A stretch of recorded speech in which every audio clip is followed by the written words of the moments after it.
Abiso, Trapiko.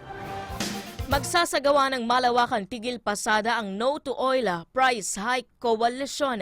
Kasama sa koalisyon ang grupong Piston, Manibela, Laban TNVS, Motorcycle Taxi and Delivery Group na Motorcycle Taxi Community Philippines, Bien at iba pang grupong saklaw ang sektor ng transportasyon at mga manggagawa.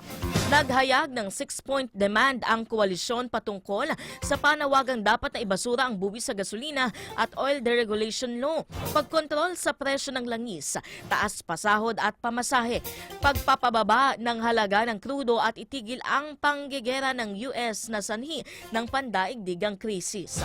Parte rin nito ang malawakang protesta sa ilang bahagi ng Luzon, Visayas at Mindanao. Ito yung magiging malaki mula nung mga nakaraan. Dahil sabi nga natin ay hindi na lang tayo kundi kasama yung iba't ibang muda ng ating public transport.